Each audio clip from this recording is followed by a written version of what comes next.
Let's talk to our Nigerian coach, the coach of FC Fitiken in Switzerland, as we get his reaction from Nigeria's exit at the Under-20 Africa Cup of Nations, courtesy of that 1-0 defeat to Gambia last night. Hello, we've got Anthony Adedeji joining us on Afrosport now this morning. Good morning. Yeah, good morning. Thank you for having me yesterday. Yeah, I'm sure you saw the game yesterday. There's a lot been said about this Nigerian team in the build-up to the tournament, how they scored so many goals. But they got to the tournament and they look pretty unrecognizable. But despite the disappointment of not making it to the final, would you say that at least the minimum requirement of qualifying for the World Cup was met? So it's not been a bad tournament overall.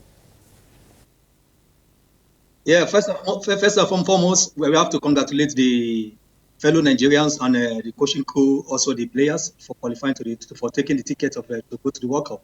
But something I want us to view is we have to view the capacity and the competence of the coach and the players. They are good enough to take us to play in the World Cup in the next 2 months. Because when we look at the quality of the individual players, they have a good quality, but collectively they lack what they call collective play.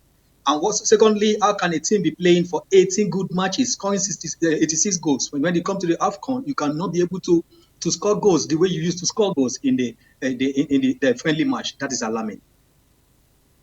So for you, what do you think the problem of the team was? Obviously, they struggled to get goals. You think these are the best set of under 20 players that could possibly have represented Nigeria? Or do you think it's more of a coaching problem? For me, like I said earlier, the players has individual quality. If I can see the competence and the capacity of the coaches and the technical crew is to be questioned.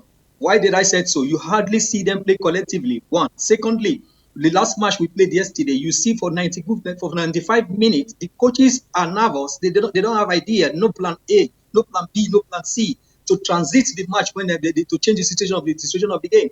Even they want to change a player in 95 in the second half of the game, they have to take striker away for striker, which is very wrong. That is where you get it wrong. When a coach is not competent enough to give what he has, then he's going to give you what he can only give you the basic what he have. That is going to affect the team. That's what we saw yesterday. All right, but for you though, you've watched the team throughout the tournament. What would you say are the bright spots that Nigerians can take away from this team? For me, the only positive thing I can take away from this team is the team has qualified. They have played the way they can play. Always they play with strength, but they lack the ability to play from zone 1, zone 2, zone 3 to kill the game. When you watch the Gambians, the Gambia were tactically good. When you watch the Uganda, they are tactically good. When you watch the Senegalese, they are tactically good. But tactically, we are poor. What chances do you think we have now? What has to change, especially as the World Cup approaches?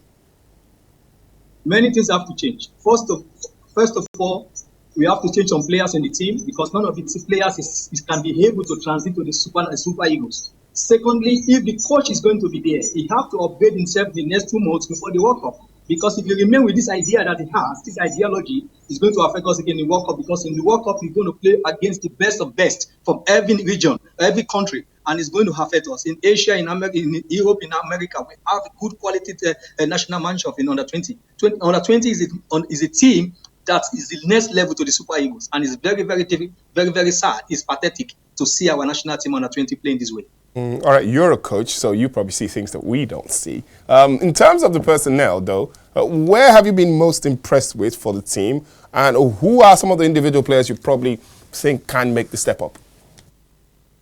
I can only pick, if I have to pick two in the team, I'm going to pick only 2 or 3 players. First of all, I'm going to pick the goalkeeper, the one that keep the last 4 matches. Secondly, I'm going to take the number 12, which is the defender. And thirdly, I'm going to take the DM, the boy that played the defensive midfield. Other players, for me, they lack the quality to play on under 20. So, so at the end of the day, you obviously have picked faults with the coaching crew and how good the players that have been chosen are. What do you think has to be done, though, to ensure that we get the very best of under 20 players, not just under 20, but even under 17s to play for Nigeria? You can also see, that's why I say the competence and the capacity of the coach is in question. You can see that the players, they have 21 shots, 21 attempts of shooting. and they have only four attempts of goal. They have 12 corner kick. They could not take any chance from the set passes, from the free kick, from the corner kick. That means to say, even we have a penalty, even the coach cannot stand boldly and taller to tell the boys who to play the penalty. That means to say something is wrong in the training ground. They are not doing the right thing, the basic in training ground, which is you have to learn the free kick, you have to know your free kick taker, you have to know your penalty taker, you have to know who have the ability to bring the dangerous passes and dangerous shooting of goal. For me, the competence of the coaching crew is in question, and some of the players. Who do you think picks the team, though? Because obviously you have a long list of players. You have to choose the final list of players from. They probably have a huge pool. If you were a coach of the under-20s, how would you go about selecting the best under-20 players in Nigeria? When we have 200 millions of Nigerians, fellow Nigerians in Nigeria, then at least, let's say, maybe 10% are footballers. We just need 3% to be able to choose under 20 team. When you look at the under 17 team from Nduka Ogwadi, why they won the Wafu Cup B is because they have some players who have the quality to play free kick. We score a lot of goals from free kick and corner kick. So for me, if I'm going to be in the position of those of that team, what I'm going to do, I'm going to choose every player by merit. I will go all over the 36 states of Nigeria. If I cannot meet up, I will have some people that will be fishing player for me, and I will gather all of them together. I will pick the best of the best and the players with good quality, not player just that has a mindset of individual football. Right, thank you very, very much for talking to us. Anthony Adedeji, he's the coach of FC Vatican in Switzerland. Thank you very, very much for talking to us. We'll talk to you again in the build-up to the World Cup for this team. Thank you very much for having me. It's a pleasure to be here. Thank you very much. All right, so